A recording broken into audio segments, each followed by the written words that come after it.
Hello friends, welcome to our channel. ఈరోజు వీడియోలో ఆలుగడ్డ ఫ్రైని సింపుల్గా ఎలా తయారు చేసుకోవాలి చూపిస్తున్నానండి. ఆలుగడ్డ ఫ్రై చాలా రుచిగా ఉంటుంది, చాలా టేస్టీగా ఉంటుంది. అన్నంలోకైనా, చపాతీలోకైనా, పూరీలోకైనా, ఏ కాంబినేషన్లోకైనా ఈ ఆలుగడ్డ ఫ్రై చాలా టేస్టీగా ఉంటుందండి. సింపుల్గా ఎలా ప్రిపేర్ చేసుకోవాలి చూసేయండి. వీడియోలోకి వెళ్ళిపోయే ముందు వీడియోకి ఒక లైక్ చేసి వీడియోని స్కిప్ చేయకుండా చివరి వరకు చూడండి. ఇక్కడ నేను 1/2 kg వరకు ఆలుగడ్డల్ని శుభ్రంగా వాష్ చేసుకొని ఇలా పీల్ తీసుకొని చిన్న చిన్న ముక్కలుగా కట్ చేసుకున్నానండి. నేను ఇక్కడ సాల్ట్ వాటర్లో వేసుకున్నాను. సాల్ట్ వాటర్లో వేయడం వలన ఆలుగడ్డలు కలర్ చేంజ్ అవ్వకుండా అలాగే ఉండిపోతాయండి. ఇప్పుడు ఈ ఆలుగడ్డ ముక్కల్ని పక్కన పెట్టేసుకోవాలి.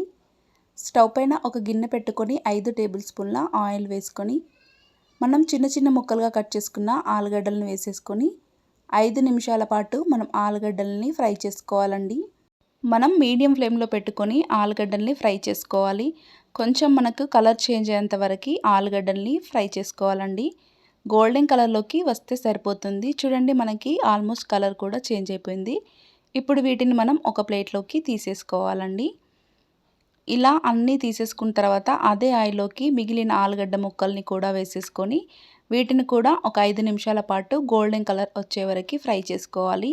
ఇలా ఆయిల్లో ఫ్రై చేయడం వలన ముక్కలు క్రంచీగా క్రిస్పీగా చాలా టేస్టీగా ఉంటాయండి. చూడండి, వీటిని కూడా మనం ప్లేట్లోకి తీసేసుకోవాలి. అదే గిన్నెలోకి 1/2 టేబుల్ స్పూన్ జీలకర్ర, 1/2 టేబుల్ స్పూన్ ఆవాలు, అలాగే మినపప్పు, కొంచెం శనగపప్పు వేసుకొని వీటిని కూడా ఒక 2 నిమిషాల పాటు ఫ్రై చేసుకోవాలి. ఇలా కొంచెం ఫ్రై అయిన తర్వాత సన్నగా కట్ చేసుకున్న ఉల్లిపాయ ముక్కలు వేసుకోవాలి. అలాగే సన్నగా కట్ చేసుకున్న ఒక 3 మిర్చీలు వేసుకోవాలి. కొంచెం కరివేపాకు వేసుకొని వీటిని కూడా ఒక 2 నిమిషాల పాటు బాగా ఫ్రై చేసుకోవాలండి. ఇలా ఉల్లిపాయలు మనం సన్నగా కట్ చేసుకుంటే చాలా టేస్టీగా ఉంటుందండి. అలాగే మనకి ముక్కలు కూడా త్వరగా మగ్గిపోతాయి. ఇలా కొంచెం ఫ్రై అయిపోయిన తర్వాత 1/2 టేబుల్ స్పూన్ పసుపు వేసుకొని మరొకసారి బాగా కలుపుకోవాలండి. మనం మీడియం ఫ్లేమ్లో పెట్టుకొని ఇలా కలుపుతూ ఉండాలి. ఇలా అంతా కలిపేసుకున్న తర్వాత మనం ఫ్రై చేసుకున్న ఆలుగడ్డ ముక్కల్ని కూడా వేసేసుకొని తాలింపు మొత్తం ముక్కలకి పట్టే వరకు చక్కగా కలుపుకోవాలండి. ఇలా ఆలుగడ్డ ఫ్రైని ప్రిపేర్ చేశారనుకో ఇంట్లో అందరూ చాలా ఇష్టంగా తింటారు. పిల్లలైతే ఇష్టంగా తింటారండి. ఇలా అంతా కలిపేసుకున్న తర్వాత 1/2 టేబుల్ స్పూన్ మిరియాల పౌడరు, 1/2 టేబుల్ స్పూన్ కారము, 1/2 టేబుల్ స్పూన్ ధనియాల పౌడరు, అలాగే కొంచెం జీలకర్ర పౌడరు, అలాగే కొన్ని వెల్లుల్లి రెబ్బలు ఇలా కచ్చా పచ్చాగా దంచుకొని వేసుకుంటున్నాను. ఇవి వేయడం వలన ఆలు ఫ్రై మరింత రుచినిస్తుందండి. ఇప్పుడు ఇవన్నీ ఒకసారి చక్కగా కలిపేసుకున్న తర్వాత చూడండి, మనకి ఎంత కలర్ఫుల్గా కనిపిస్తుందో. ఈ విధంగా ఒకసారి ట్రై చేయండి, చాలా టేస్టీగా ఉంటుందండి. ఇలా మొత్తం కారం మొత్తం ముక్కలకి పట్టించిన తర్వాత కొంచెం సన్నగా కట్ చేసుకున్న కొత్తిమీరని వేసేసుకొని చక్కగా కలుపుకోవాలి. అంతేనండి, చాలా సింపుల్గా ఉంటుంది. అప్పటికప్పుడు మనం ఇలా క్విక్గా ప్రిపేర్ చేసుకుంటే చాలా టేస్టీగా ఉంటుంది. పరాటాకైనా, చపాతీలోకైనా, దేంట్లోకైనా అద్భుతంగా ఉంటుందండి.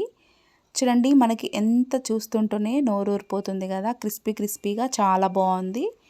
ఇప్పుడు ఒకసారి నేను పీస్ని కూడా తీసి చూపిస్తున్నానండి. చాలా మెత్తగా ఉడికిపోయిందండి.